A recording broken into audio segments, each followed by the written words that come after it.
Mi nuera se levantó durante la lectura del testamento y dijo que me estaba dejando fuera de la herencia de mi esposo, una fortuna de $52 millones. Me quedé sentada, congelada. No me quedaban lágrimas. Yo había cuidado de él cuando ya no podía caminar, y ahora ella actuaba como si yo nunca hubiera existido. Pero cuando el abogado empezó a reír, algo cambió. ¿Qué había escondido Patrick antes de morir? ¿Y por qué sentí como si me estuviera hablando desde más allá de la tumba? Me quedé sola en el jardín después del funeral, observando cómo los últimos invitados se marchaban en silencio, dejaron atrás tazas a medio llenar, sillas plegables y el olor a lirios recién cortados. Pero nadie pensó en volver para preguntarme si necesitaba que me llevaran a casa. Ni siquiera Rebecca ya había organizado todo. Por supuesto, desde las flores hasta la presentación de fotos, incluso las tazas de café, era perfecto. De una manera que te hacía sentir fuera del lugar frío, impecable. Calculado al segundo, a Patrick le habría disgustado. Solía decir que los funerales debían ser desordenados, que la gente debía llorar fuerte, contar chistes malos, olvidar los paraguas, que debían sentirse reales. Pero este no lo fue. Se sintió ensayado, como si estuviera viendo el acto final de una obra a la que nunca me invitaron. Cuando regresé a la casa, Rebecca ya estaba recogiendo las carpetas de la mesa del comedor. Carraspeé para hablar, pero no levantó la vista. Seguía apilando papeles como una máquina. Entonces dijo, sin volverse, avanzaremos con el proceso legal la próxima semana. Ya he arreglado todo con el bufete, ni una mención hacia mí, ni una pregunta sobre lo que yo quería, ni un reconocimiento por haber pasado los últimos 6 meses durmiendo en una silla junto a la cama de Patrick en el hospital, mientras ella estaba demasiado ocupada viajando a conferencias. Quise creer que era el estrés o el duelo, o que simplemente no sabía cómo hablarme. Pero luego me entregó una cajita con el nombre de Patrick grabado.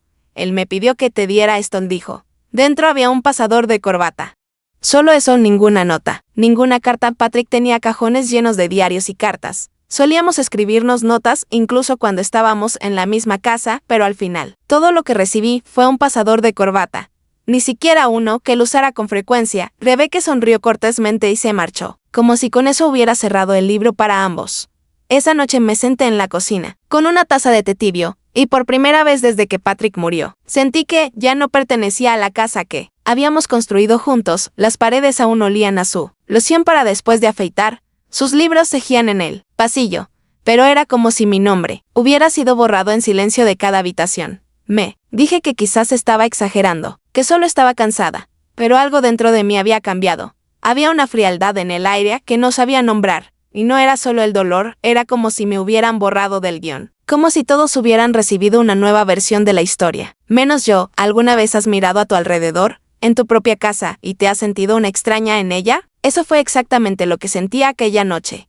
Y fue solo el comienzo. La invitación llegó por correo electrónico, fría, formal, enviada por la asistente de Rebecca. Ni siquiera por ella de asunto. Reunión programada de administración del patrimonio. La miré por un rato, sin saber si sentirme insultada o simplemente vacía. La reunión estaba programada para el miércoles a las 9 a.m. en la oficina del centro, donde trabajaba su firma.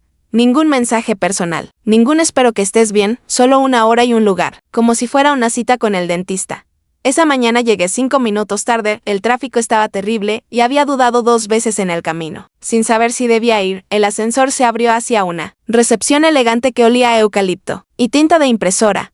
Una joven asistente me miró como si no esperara a alguien como yo. Alicé mi abrigo y la seguí hasta la sala de conferencias. La puerta se cerró detrás de mí con un clic suave. Había 7 personas, sentadas alrededor de una mesa larga, todas con trajes oscuros.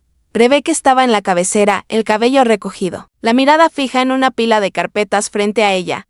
No se levantó, no saludó, solo asintió ligeramente, como diciendo, puedes sentarte allá. Tomé el asiento en el extremo opuesto. Era la única silla vacía. Lejos de las carpetas, lejos del café, nadie me ofreció un documento. Nadie dijo una palabra. Rebecca carraspeó como ejecutora del testamento. Comenzó. Guiaré esta reunión para revisar la distribución de bienes tal como se estableció en la versión final. Su voz era fría, profesional, como si dirigiera una junta de negocios. Yo permanecí en silencio, las manos entrelazadas en el regazo. Era la única que no sostenía un bolígrafo. Ella repasó las acciones, las cuentas fiduciarias, 2 propiedades comerciales en Salem y la participación parcial en una bodega, en la que Patrick había invertido con amigos.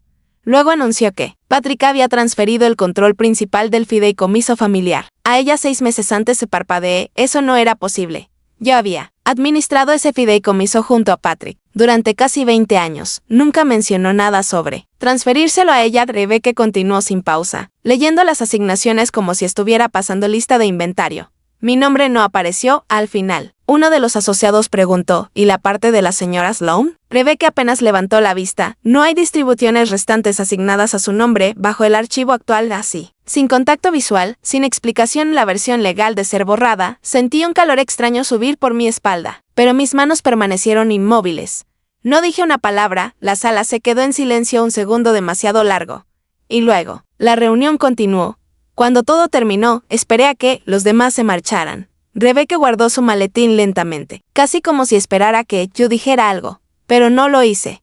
Me puse de pie, ajusté mi bufanda y salí sin mirar atrás afuera. El aire frío me golpeó las mejillas. No lloré, ni siquiera me sentía triste todavía, solo vacía, como si hubiera visto una versión de mi vida doblarse en un documento y archivarse bajo el nombre de otra persona. Rebecca no solo reclamó el poder, en esa sala reclamó la historia. La casa, la memoria, habló por encima de mi silencio, y nadie lo cuestionó, ni una sola vez, mientras caminaba hacia el estacionamiento. Una frase no dejaba de repetirse. En mi mente, no hay distribuciones restantes. Asignadas a su nombre, ya no era una viuda, ni siquiera una línea en un papel.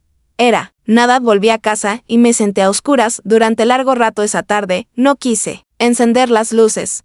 El silencio dentro de la casa sonaba más fuerte que cualquier conversación que pudiera soportar. Aún no había desempacado las últimas cosas de Patrick del hospital. Su bastón descansaba junto a la puerta trasera, donde lo había dejado la última vez que regresamos de una sesión de quimioterapia. No lo había movido. No podía. Esa noche, abrí el cajón del escritorio en el estudio de Patrick.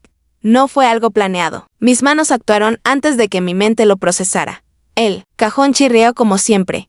Él solía decir que necesitaba aceite. Yo siempre respondía que me gustaba. Sigue ese sonido. Significaba que él estaba en casa. Dentro había sobres viejos, recibos de pedidos de libros, su lápiz mecánico favorito y algunas notas adhesivas descoloridas con recordatorios de compras. Al fondo, debajo de un libro de contabilidad de tapa dura, encontré una pequeña carpeta manila que no reconocí. Sin etiqueta, sin fecha, la abrí y encontré 3 hojas de papel. La primera era un borrador escrito a mano.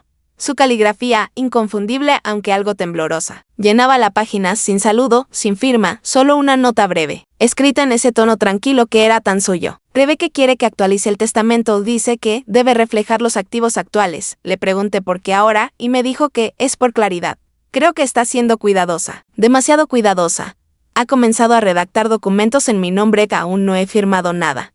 No se lo he dicho a Marietta. Sé que haría las preguntas que temo. Me quedé mirando el papel, mis ojos lo recorrieron una y otra vez, buscando otro significado, pero el mensaje era claro. Él tenía dudas, no me lo había dicho. Sintió que algo no estaba bien, pero guardó silencio. La segunda hoja era una fotocopia del testamento más reciente, uno que yo nunca había visto. Rebecca había mostrado una versión firmada en la reunión, pero esta claramente era diferente. Había anotaciones en los márgenes, correcciones, varias secciones rodeadas con tinta roja. Mi nombre estaba allí. La frase decía, en caso de mi fallecimiento, dejo mis bienes personales, incluyendo las participaciones en la casa y las cuentas designadas a mi esposa. Marietta Sloan había sido tachada en el margen. Una nota manuscrita, hablar con Rebecca. La tercera hoja era un cronograma mecanografiado de citas y consultas legales. 2 de las fechas eran de meses atrás, cuando Patrick entraba y salía del tratamiento. Yo no sabía que se estaba reuniendo con nadie. Estuve con él casi todas las horas de esos días.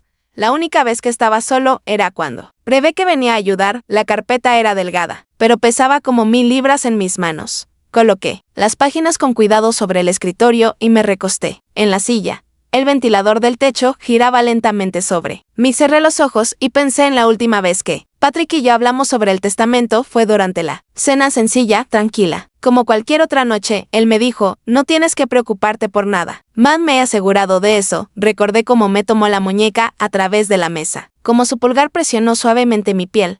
Ahora todo lo que podía sentir era la huella fría de su ausencia. No dormí esa noche. Me quedé en el estudio, releyendo las páginas una y otra vez hasta que el cielo pasó del negro al gris pálido. Vi cómo la mañana tomaba forma, esquina por esquina. Al amanecer, supe que esto no era un error, no era una confusión administrativa, que era intencional. Rebecca había orquestado algo, y Patrick lo había presentido, tal vez incluso intentó detenerlo. Pero ya era demasiado tarde, volví a guardar las páginas en la carpeta y la escondí debajo de una pila de viejas revistas. National Geographic en el armario del pasillo. No sabía qué iba a hacer todavía, no tenía un plan. Pero sabía que no podía dejarlo pasar a la mañana siguiente. Llamé a Daniel Cow. No hablábamos desde hacía años. Desde la fiesta de jubilación de Patrick, Daniel siempre fue un hombre sereno. De esos que no necesitan alzar la voz para llenar una habitación, Patrick confiaba en él. Yo también, contestó al segundo timbre. Y cuando dije mi nombre, hizo una breve pausa antes de responder. Su voz era tranquila, pero percibí la sorpresa detrás. Aceptó verme al día siguiente, cuando colgué. Me quedé mirando por la ventana hacia el jardín. El viento arrancaba las últimas hojas de los árboles, los mismos árboles que Patrick había plantado hacía 30 años. Decía que no sobrevivirían a ambos. Y tal vez así sería, pero yo no iba a permitir que el silencio fuera lo último que él dejara atrás. No, mientras aún me quedara aliento. Daniel me recibió en un café tranquilo. En la esquina de Elm Street no había cambiado en años, los mismos asientos de madera, las tazas desportilladas y el suave jazz sonando de fondo. Se sentó frente a mí, con el abrigo aún húmedo por la llovizna de la mañana, y asintió en silencio. No perdí tiempo, abrí la carpeta manila y se la empujé por la mesa. Él leyó en silencio, los labios apretados en una línea delgada. Cuando llegó a la nota con la letra de Patrick, frunció el ceño, no habló de inmediato, solo pasó las páginas una y otra vez, como si intentara reconstruir una línea de tiempo en su cabeza. Yo me quedé quieta, las manos rodeando una taza de té tibio. Verlo leer lo hacía todo más real, como si no hubiera imaginado las tachaduras, las marcas rojas, ni aquella línea que antes llevaba mi nombre y ahora estaba borrada. Finalmente habló.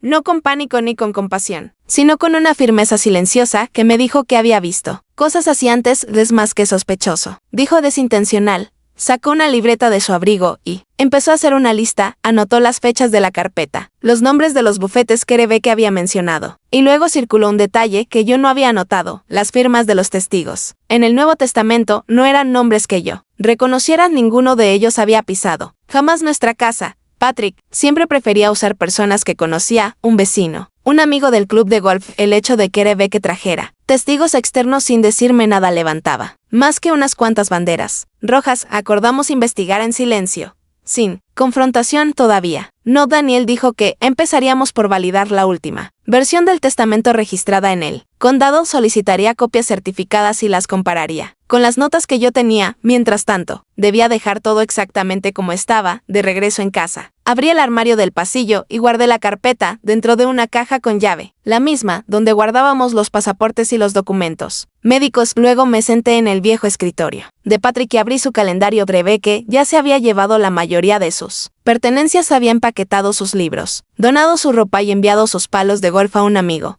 Pero el calendario seguía allí, un sencillo planificador de cuero, con anotaciones a lápiz en su letra pequeña y ordenada. Fue allí donde encontré el nombre Hal Gibbons. Estaba escrito en un martes por la mañana, encerrado en un círculo doble. El nombre me resultaba vagamente familiar. Era un consultor fiscal, alguien que Patrick había conocido a través de una organización sin fines de lucro hacía años. No lo veía desde hacía mucho tiempo, pero el hecho de que Patrick se hubiera reunido con él mientras estaba enfermo y nunca me lo hubiera contado, me dolió más de lo que quería admitir.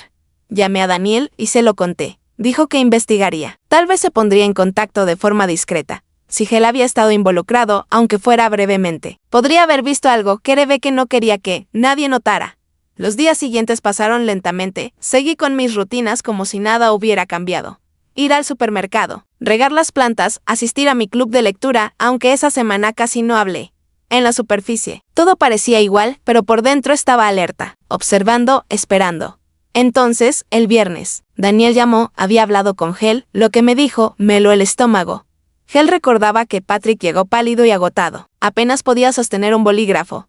Hablaron casi una hora sobre el fideicomiso. Patrick tenía preguntas sobre los beneficiarios y las protecciones a largo plazo para mí, pero Hal dijo que lo notó indeciso. Patrick repetía que Rebecca se encargaría de todo, que ella estaba ayudando. Hal le ofreció hacer una revisión independiente para asegurarse de que todo estuviera claro y transparente, pero Patrick nunca dio seguimiento. Una semana después, Rebecca llamó para cancelar la cita, diciendo que Patrick ya no necesitaba el servicio. Daniel guardó silencio unos segundos en el teléfono, dejando que esa parte se hundiera en mí. Luego explicó que Hal aún conservaba las notas de la reunión.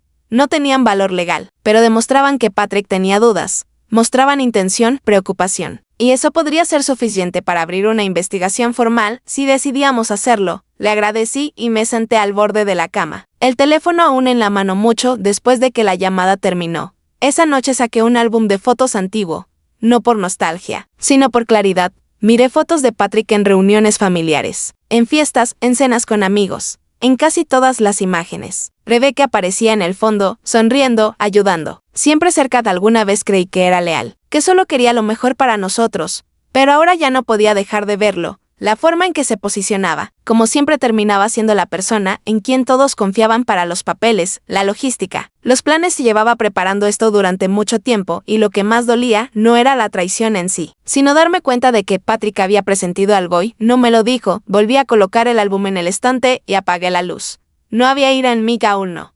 Solo una determinación tranquila, fuera lo que. Fuera que Rebecca había reescrito, yo encontraría la forma de escribir de nuevo. No dormí mucho después de la llamada con Daniel.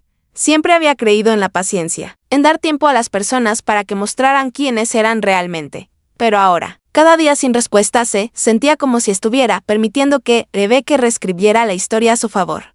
El lunes siguiente, Daniel volvió a llamar, su tono era diferente, más rápido, más urgente, pero igual de firme. Él había revisado los registros del condado y encontrado algo extraño. La copia final del testamento de Patrick, la que fue presentada y ejecutada, tenía un número de caso, distinto al borrador original de eso, por sí solo. No era alarmante, pero el documento original, el que Patrick y yo habíamos revisado juntos un año antes, había desaparecido del archivo oficial, estaba marcado como reemplazado, pero no existía ningún registro que indicara quién había ordenado el cambio. Daniel dijo que quería traer a alguien más. Lidia Velázquez, especialista en litigios testamentarios, tenía experiencia en testamentos impugnados y fraude documental. Estuve de acuerdo, aunque una parte de mí dudó. Cuanto más profundo cavábamos, más temía lo que podríamos encontrar. Nos reunimos en la oficina de Daniel el miércoles por la mañana.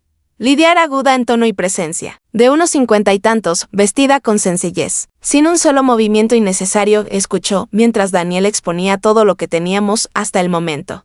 Hizo preguntas, ninguna dirigida a mí, luego pidió copias de todo, notas, entradas del calendario, los escaneos que Gel había proporcionado, incluso las notificaciones oficiales de Rebecca. Cuando Daniel mencionó los nombres de los testigos desconocidos, Lidia levantó una ceja, dijo que esos nombres ya habían aparecido. En otro caso, notarios sin licencia pagados, para firmar documentos sin estar presentes ni revisar nada, anotó detalles en un bloc de notas sin detenerse. Luego levantó la vista y dijo, esto no fue descuido, fue construido. No hablé durante un buen rato. Solo observé cómo ambos trabajaban, como cirujanos examinando los restos de mi vida. Entonces me levanté, caminé hasta la ventana y miré hacia la ciudad. Patrick solía decir que le gustaban las oficinas con vista, porque le recordaban lo pequeños que realmente somos, que por mucho que planeemos, la vida sigue moviéndose por encima y por debajo de nosotros. Antes de irme, Lidia dijo que presentaría una solicitud de investigación ante el tribunal testamentario, de forma discreta. Si Rebecca había presentado algo de manera indebida, habría un rastro, un correo, una marca de tiempo, incluso un documento camuflado como rutina. De vuelta en casa, fui al garaje por primera vez en semanas. Abrí el viejo archivador de Patrick, aún conservaba un leve olor a tabaco y pino. Saqué uno de los cajones inferiores, el que usaba para los registros de impuestos. Dentro había carpetas clasificadas por año, que se remontaban a casi 2 décadas atrás. En la carpeta del año anterior encontré un documento titulado Anexo al fideicomiso Rebecca Val en vida. No estaba firmado.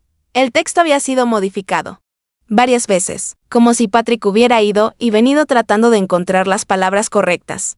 Pero lo que me detuvo fue la sección titulada Protecciones para el sobreviviente. Mi nombre estaba allí, escrito con claridad, con anotaciones en su letra, sugiriendo provisiones adicionales, atención médica, vivienda, apoyo legal, cosas que quería asegurar para que yo nunca tuviera que preocuparme. A un lado, en el margen, Patrick había garabateado una línea que reconocí de inmediato. Hablamos de esto. Rebecca dijo que ella se encargaría. Fue como ver el momento exacto en que le entregó las riendas. Cuando se hizo a un lado, quizá por agotamiento, quizá por una confianza mal puesta, hice una copia del documento y llamé a Daniel. Me dijo que lo llevara a su oficina la mañana siguiente. Esa noche me senté en el porche con una taza de té y escuché el viento. Mi cuerpo dolía, de una manera que no había notado antes, no por la edad, sino por el peso de cargar secretos que no me pertenecían. Pensé en lo fácil que había sido borrar mi nombre de algo que Patrick y yo habíamos construido durante toda una vida, y en lo rápido que otra persona había llenado el silencio que él dejó atrás durante años. Creí que amar significaba confiar sin cuestionar, pero quizá amar también significaba proteger la verdad cuando la otra persona ya no podía hacerlo. Aunque esa verdad fuera incómoda, aunque implicara abrir heridas que apenas habían comenzado a sanar. A la mañana siguiente, me desperté antes del amanecer y me vestí con cuidado, no por vanidad, sino por claridad. Necesitaba volver a sentirme yo misma, la mujer con la que Patrick se había casado, no el fantasma que Rebecca intentaba borrar de la historia. Llegué a la oficina de Daniel con el nuevo documento. Lydia ya estaba allí, lo leyó en silencio, los labios apretados. Cuando terminó, levantó la vista y dijo que sería de gran ayuda. Explicó el siguiente paso, una moción para preservar los bienes restantes del patrimonio. Si el tribunal la aprobaba, prevé que perdería la capacidad de mover fondos o propiedades hasta que la investigación concluyera. No era venganza, era protección. Asentí. No necesitaba venganza, necesitaba espacio para respirar y la oportunidad de recordar a Patrick no como el hombre que me dejó atrás, sino como alguien que intentó y quizás falló en protegerme hasta el final. Pero si ella había reescrito los términos de nuestra vida, entonces yo reescribiría el final a mi manera, silenciosa, deliberadamente, y empezaría ahora 3 días después. Lydia me llamó con noticias. La moción para congelar el patrimonio había sido aprobada. Era una orden temporal, pero significaba que Rebecca ya no podía mover fondos ni reasignar títulos de propiedad sin conocimiento del tribunal. No dije mucho. Solo exhalé y dejé que el silencio se asentara. Se sintió como el primer paso firme hacia adelante.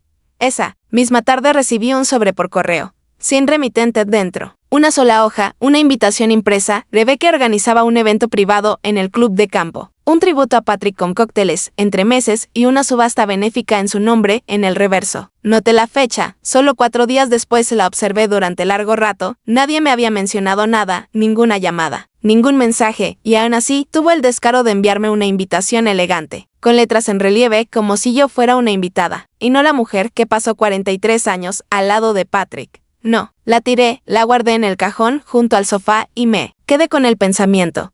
Esa noche llamé a Daniel. Le dije que quería asistir. No preguntó por qué. Solo se ofreció a acompañarme por si ocurría algo inesperado. Pero rechacé su oferta. No se trataba de una confrontación, aún no. Se trataba de presencia, de estar de pie, en silencio, en un lugar del que alguien había intentado borrarme. Cuando llegó el sábado, me vestí con cuidado: pantalones azul marino, una blusa de seda que Patrick me había regalado en nuestro aniversario número 35, una fina cadena de plata, nada llamativo, nada ruidoso, pero todo intencional. El estacionamiento del club ya estaba lleno cuando llegué.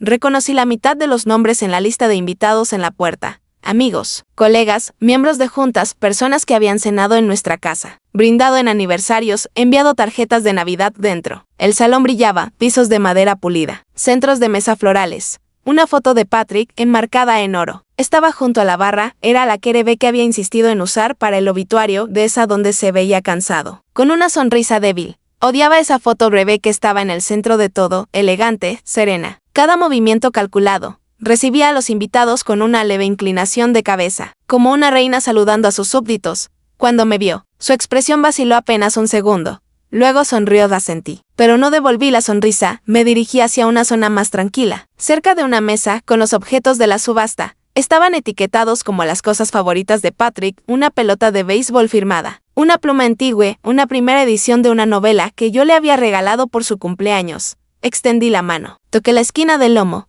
Mi nombre no aparecía en la etiqueta. Retrocedí un paso. Un hombre que no conocía se acercó y se presentó como uno de los antiguos socios de Patrick. Habló con amabilidad. Dijo que era bueno verme. Luego preguntó cómo estaba manejando el patrimonio, si había hecho cambios en las asignaciones del fondo. Lo miré, desconcertada. Él asumía que yo seguía haciendo la fideicomisaria. Cuando le dije que no, que me habían removido antes de que Patrick muriera, su expresión cambió, una leve confusión. Una incomodidad educada. Asintió y se alejó.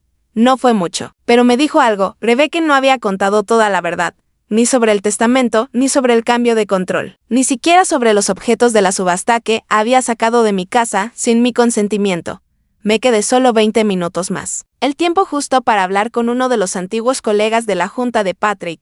casi de pasada. Mencionó que había recibido un correo de Rebecca semanas antes de que Patrick falleciera, incluía montos sugeridos de donación, lenguaje legal y la frase responsabilidades de socio gestor. Le agradecí, sonreí y me despedí. De vuelta en el coche, me senté con el motor apagado, las manos sobre el volante. Y fue en ese momento cuando todo se cristalizó. Rebecca no esperó a que Patrick muriera, había empezado a orquestar la transición. Mientras él aún respiraba, usó su enfermedad como cobertura, su confianza como moneda, y mi silencio como permiso. Pero ese silencio estaba llegando a su fin. A la mañana siguiente, me reuní con Daniel y Lidia, les entregué mis notas, todo lo que había reunido aquella noche, cada frase, cada inconsistencia. Lidia se recostó en su silla, pensativa de esto iba más allá de una violación financiera. Ahora apuntaba a premeditación intencional, y posiblemente coacción. Daniel asintió, comenzarían a redactar una moción para impugnar el testamento, no solo por mi parte, sino por la integridad de los últimos deseos de Patrick. Salí de su oficina y caminé despacio hacia casa, no porque estuviera cansada, sino porque necesitaba que cada paso me recordara quién seguía siendo yo, la esposa, la testigo, la que seguía en pie cuando los aplausos se habían apagado, y ahora, la que finalmente estaba lista para hablar. El lunes siguiente comenzó con lluvia, fina, constante, implacable. Me senté en la mesa de la cocina con mi café, viendo las gotas golpear la ventana como diminutos recordatorios de que el mundo sigue moviéndose incluso cuando todo dentro de ti se ha detenido.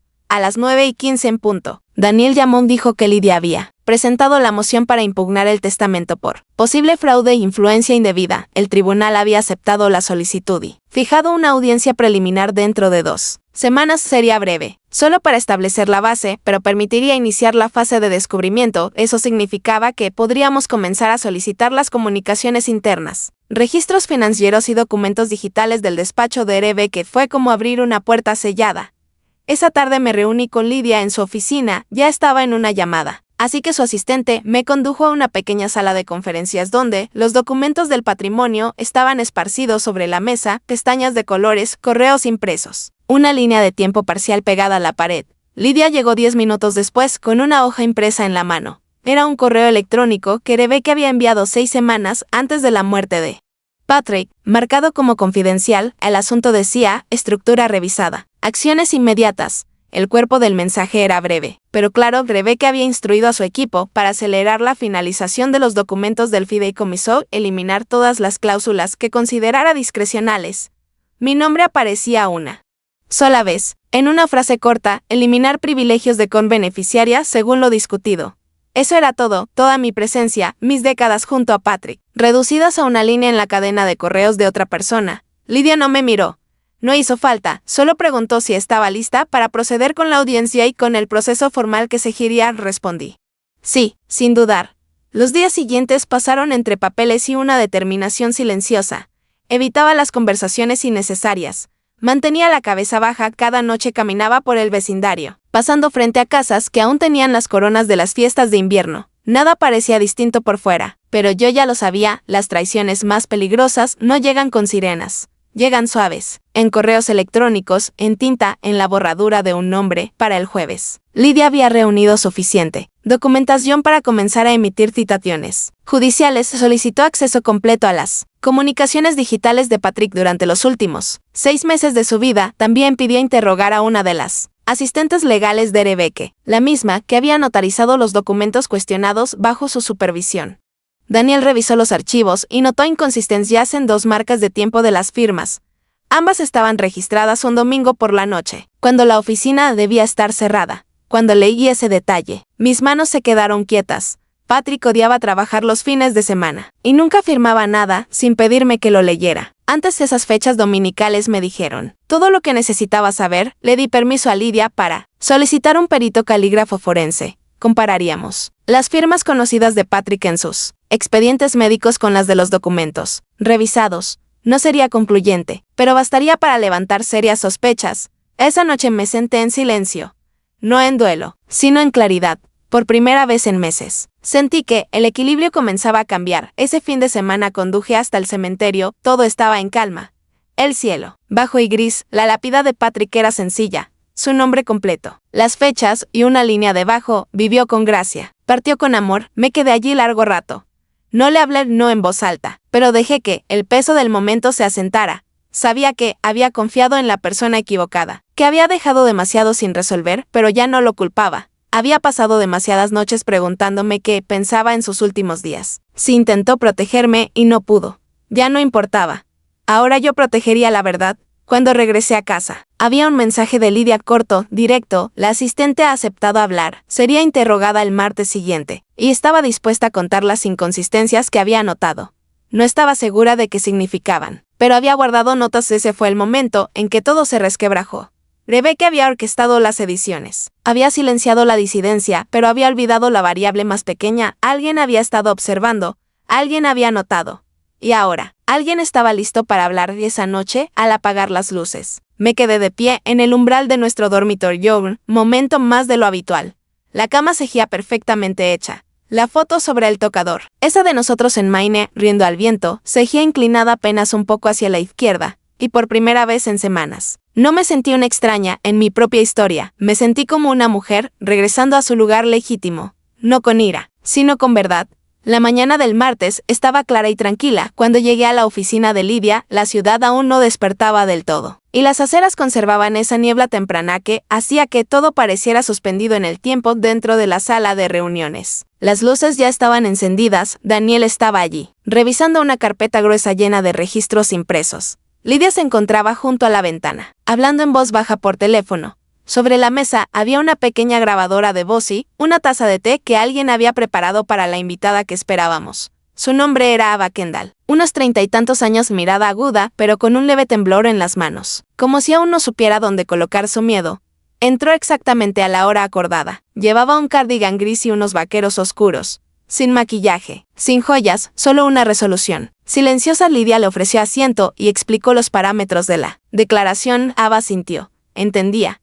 Ya había revisado los documentos, había conservado sus propias copias, no estaba allí para acusar directamente a nadie. Solo quería que la verdad quedara clara. Comenzó con la línea de tiempo. Rebecca la había incorporado a las revisiones del patrimonio 6 semanas antes de que Patrick muriera. Ava dijo que le pareció inusual que ciertos procedimientos estándar se hubieran omitido. Normalmente, cuando alguien de la posición de Patrick modificaba un testamento o un fideicomiso, se realizaban reuniones, revisiones, y se exigían firmas notariales. Pero esta vez todo se había movido rápido. Demasiado rápido. Ava describió una noche en que se quedó trabajando hasta tarde. Había regresado a la oficina para recoger su chaqueta y vio a Rebecca y a otra empleada dentro de la sala de conferencias con una pila de formularios sin firmar. Rebecca le pidió que atestiguara una firma. Ava no vio a Patrick firmar. Cuando preguntó, Rebecca le restó importancia. Dijo que Patrick acababa de salir, que era urgente, que solo necesitaba su testimonio. Nada importante. Ese momento se le quedó grabado tanto que lo anotó en su agenda. Trajo esa página consigo.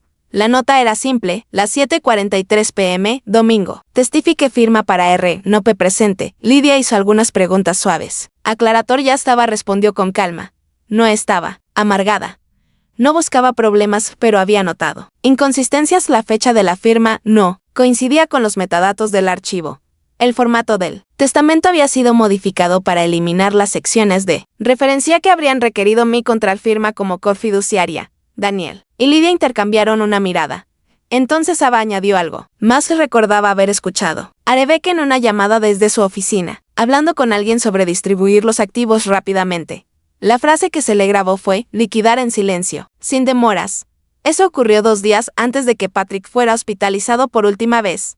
Ava dijo que, al salir esa noche, ya sabía que algo no estaba bien. Pero Rebecca tenía poder, influencia, y Ava tenía una hipoteca, un hijo, un trabajo que no podía permitirse perder. Ahora, al saber cuánto se había puesto en duda, dijo que no podía seguir callando. Firmó su declaración, la fechó. Lidia le dio las gracias y Daniel la acompañó hasta la puerta.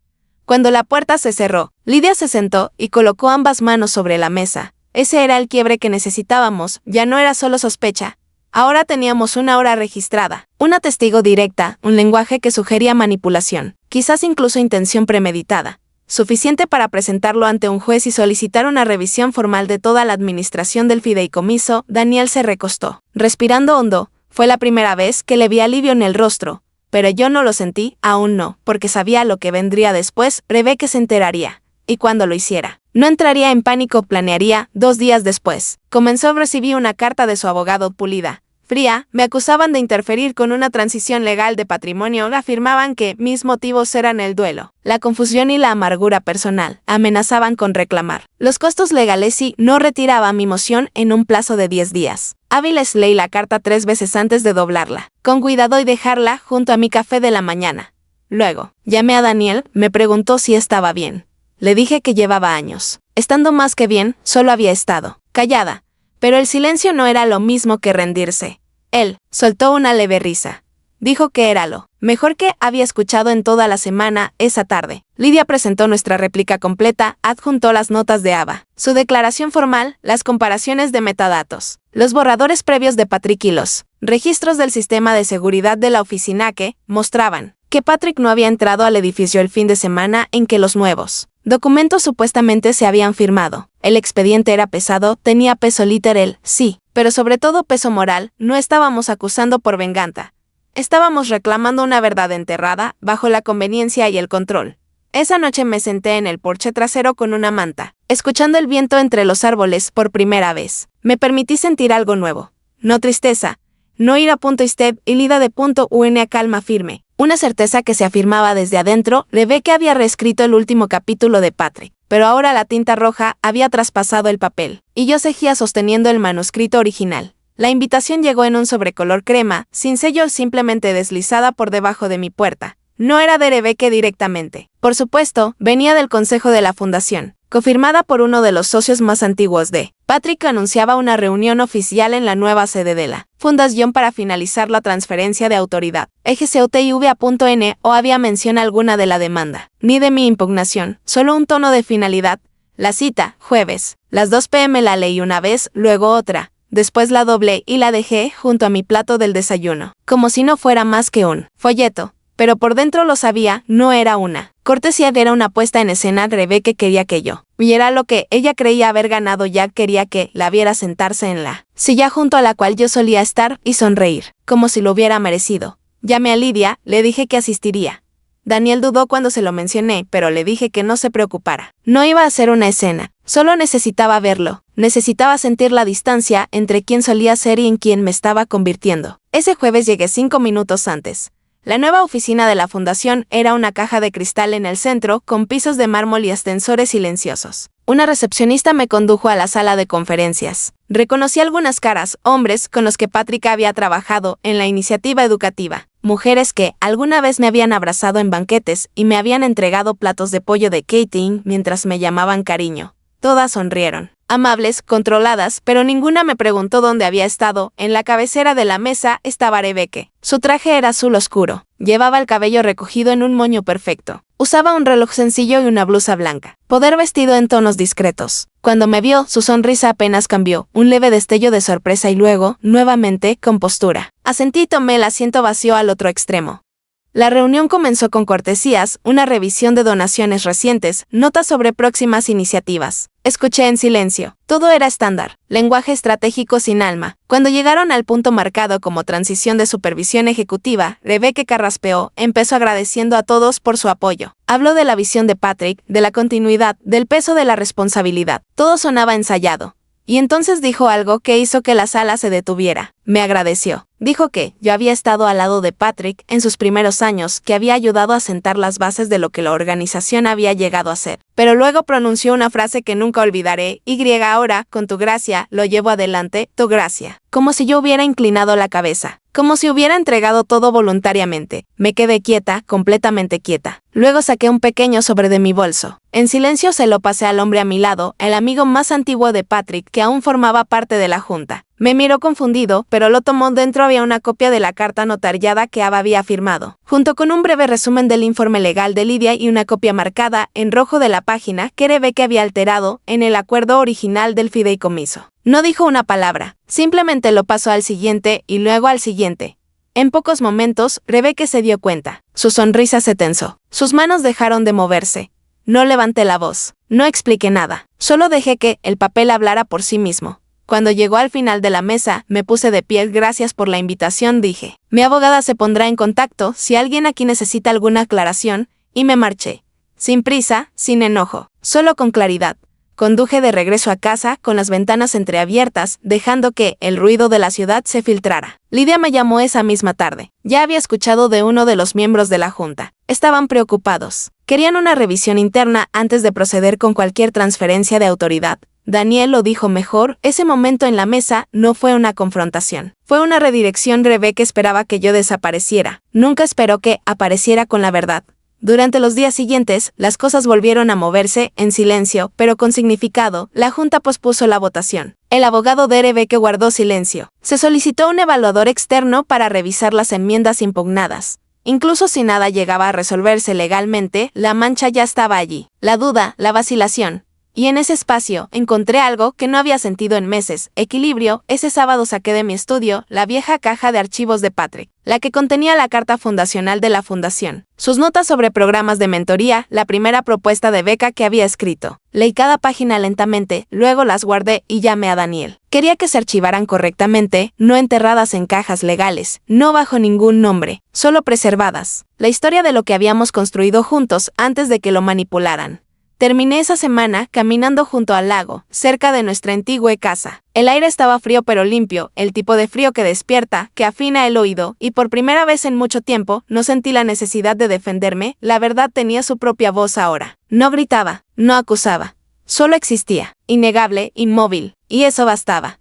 Los días después de la reunión fueron extrañamente tranquilos, sin llamadas, sin amenazas, sin cartas legales llenas de frases enrevesadas. Era como si el telón hubiera caído sobre el escenario que Rebecca había construido con tanto cuidado, y el público se hubiera levantado en silencio de sus asientos. Pero no confundí el silencio con resolución. Lidia me advirtió que esos momentos eran los más estratégicos. Cuando todo se calma, significa que la gente se está reagrupando, pero esta vez no era yo quien debía prepararse. Ya había hecho mi parte. Ya había dicho la verdad, ahora era ella quien debía enfrentarse a ella. Pasé esa semana retomando mi propio ritmo, cosas pequeñas. Regar las plantas, leer el periódico en la mesa de la cocina, preparar la sopa como le gustaba a Patrick. Ya no sentía la urgencia de buscar explicaciones. Algunas partes de la traición siempre permanecerán sin respuesta, y había hecho las paces con eso. Entonces llegó el domingo. Lidia llamó justo después del mediodía. Había recibido un correo inesperado del equipo legal de Rebecca. No habría más oposición a la investigación del fideicomiso. De hecho, Rebecca se retiraba por completo de su cargo como directora ejecutiva de la fundación. No ofreció admisión de culpa. Solo una declaración sobre preservar la reputación de la fundación y respetar el legado de Patrick. No celebré, no llamé a nadie. Simplemente salí con mi abrigo y dejé que el aire frío del invierno golpeara mi rostro frío. Honesto, clarificador. El martes siguiente, la fundación publicó un breve comunicado confirmando la transición. Nombraron un comité de supervisión temporal compuesto por antiguos miembros de la junta que habían trabajado directamente con Patrick en los primeros años. Daniel me reenvió una copia junto con una nota personal de uno de ellos. Decía solo esto: hiciste bien en proteger lo que importaba. Miré esas palabras más tiempo del que esperaba. No eran grandiosas, no reparaban el dolor, pero reconocían algo más profundo que una disculpa. Esa semana, Lidia y yo nos reunimos una última vez en persona. Había preparado un resumen de la situación legal y las posibles rutas a seguir si quería reclamar daños o restitución. Todo claro, ordenado, medido. Le di las gracias, pero le dije que no. No me interesaba seguir arrastrando el asunto, no porque hubiera perdonado a Rebecca, sino porque ya había ganado la parte que más me importaba. Había recuperado mi nombre de un documento que intentó borrarlo. Me había reinsertado en una historia que yo misma ayudé a construir y, más que nada, me había negado a volverme pequeña ante mis propios ojos de esa noche. Me senté en mi estudio y abrí un cajón que no tocaba desde hacía años. Dentro había notas escritas a mano por Patrick, algunas cartas, viejos recibos de viaje, su lista de libros pendientes. También había un sobresellado que no reconocí, sin etiqueta, escondido detrás de un viejo libro contable. Lo abrí lentamente. Dentro había una copia de un testamento anterior, fechado un año antes de la revisión que Rebecca había presentado. En él, Patrick detallaba deseos específicos sobre la fundación, el fideicomiso y mi papel como cofiduciaria vitalicia. Había páginas con notas en los márgenes, frases personales, menciones a viajes que habíamos hecho, y conversaciones sobre legado y equilibrio. Mis ojos se llenaron de lágrimas al leer el último párrafo. Patrick había escrito que, sin importar lo que pasara, quería que los valores que habíamos construido juntos permanecieran en el corazón de todo lo que la fundación tocara. que la familia no se trataba de apellidos ni lazos de sangre, sino de estar uno al lado del otro en silencio cuando nadie más mira, firmó con pluma. Sin testigos, solo intención, me quedé con ese papel hasta que la habitación se oscureció.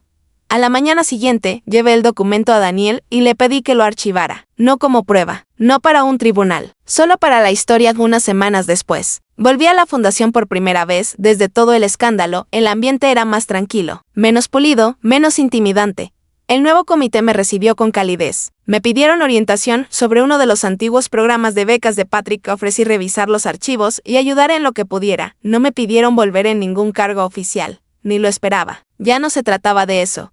No estaba allí para ser nombrada. Estaba allí para presenciar, para asegurarme de que lo que habíamos construido no desapareciera bajo las ediciones de alguien más. Salí una hora después, caminando lentamente hacia el estacionamiento. El sol invernal estaba abajo, proyectando sombras largas sobre el pavimento. Me detuve junto a mi coche y miré hacia el edificio de cristal. Brillaba, pero ya no me intimidaba. Era solo un lugar, un recipiente. Y ya no necesitaba su aprobación. Esa noche encendí una vela en la cocina y me senté junto a la ventana con una taza de té. Pensé en Patrick, en Ava con su silenciosa valentía, en Lidia y Daniel, que se habían mostrado no solo como profesionales, sino como personas que creían en la integridad. Y pensé en mí, no en la mujer que permaneció callada durante la primera lectura del testamento, sino en la mujer que había regresado por completo, no para luchar, sino para ser vista, para reclamar su lugar, para escribir el final de la historia con su propia mano.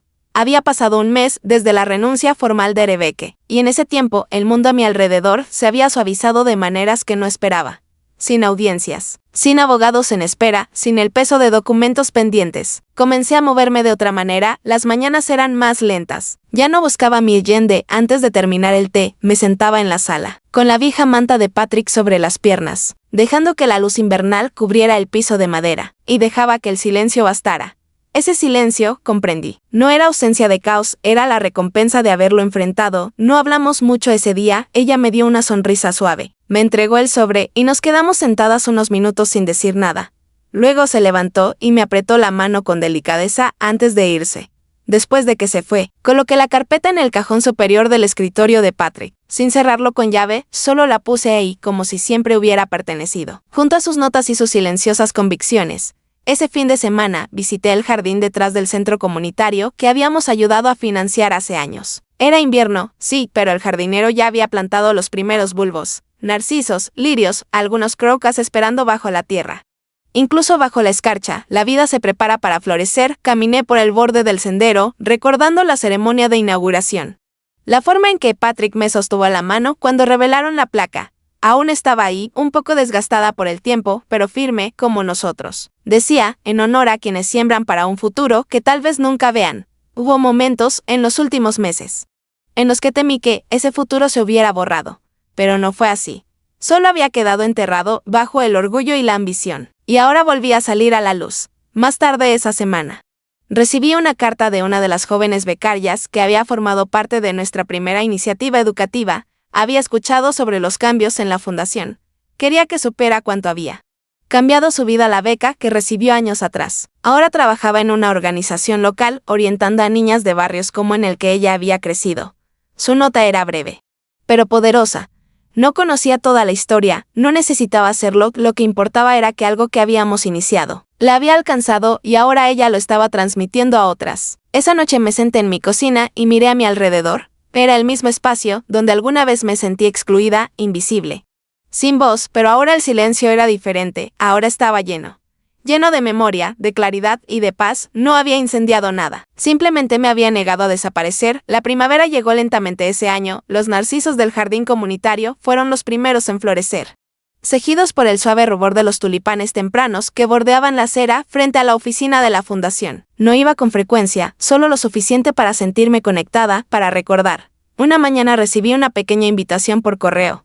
Un sobre color crema, con letras grabadas. Era para el almuerzo anual de donadores, algo que Patrick y yo habíamos ayudado a establecer hace 2 décadas, pero al que no asistíamos desde hacía años. Fue extraño ver mi nombre otra vez entre los invitados de honor. No estaba segura de ir, no por miedo, sino porque ya no sentía la necesidad de demostrar nada. Pero fui. Elegí un traje gris suave y prendí en mi solapa el antiguo broche de Patrick, el que usaba cuando hablaba en público, un pequeño roble de plata, firme, arraigado, silencioso. El salón de baile no había cambiado, pisos pulidos, mesas redondas, música suave de fondo, gente conversando. Intercambiando actualizaciones corteses. Rebecca no estaba, su nombre había desaparecido de los programas impresos, reemplazado por el comité interino y una nueva declaración de visión. No hablé mucho, solo observé.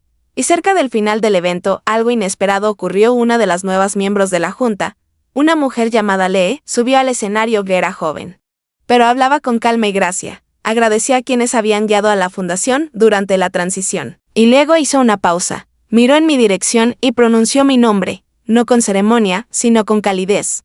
Habló brevemente de los primeros días, de la misión original de Patrick, y de la fuerza silenciosa de quienes habían sostenido esa misión a través de las tormentas. Luego bajó del escenario y la sala entera se volvió hacia mí en una ola de aplausos suaves. Me puse de pie solo un instante y asentí, no por reconocimiento ni por atención, sino como un gesto final. Un pequeño reconocimiento de que el largo camino que había recorrido ya no estaba oculto. Tenía un nombre ahora, y eso era suficiente. Esa noche caminé sola de regreso a casa, pasé frente a la vieja librería, donde Patrick solía detenerse cada domingo. Sonreí al ver que habían colocado una copia de su novela favorita en el escaparate. De vuelta en mi cocina, preparé té y abrí la puerta trasera. El aire era fresco, suave. Salí y miré el cielo, era amplio, abierto. Y completamente mío. No era una mujer borrada. No era un relleno en la versión del legado de alguien más. Era completa. Y, finalmente, estaba en casa dentro de mi propia historia. Si esta historia te recordó un momento en el que tuviste que reclamar tu voz, tu valor o tu lugar en un legado familiar, quiero que sepas que no estás sola. Historias como esta llevan pedazos de todos nosotros. Y a veces, las victorias más silenciosas son las más poderosas. Gracias por caminar este camino conmigo.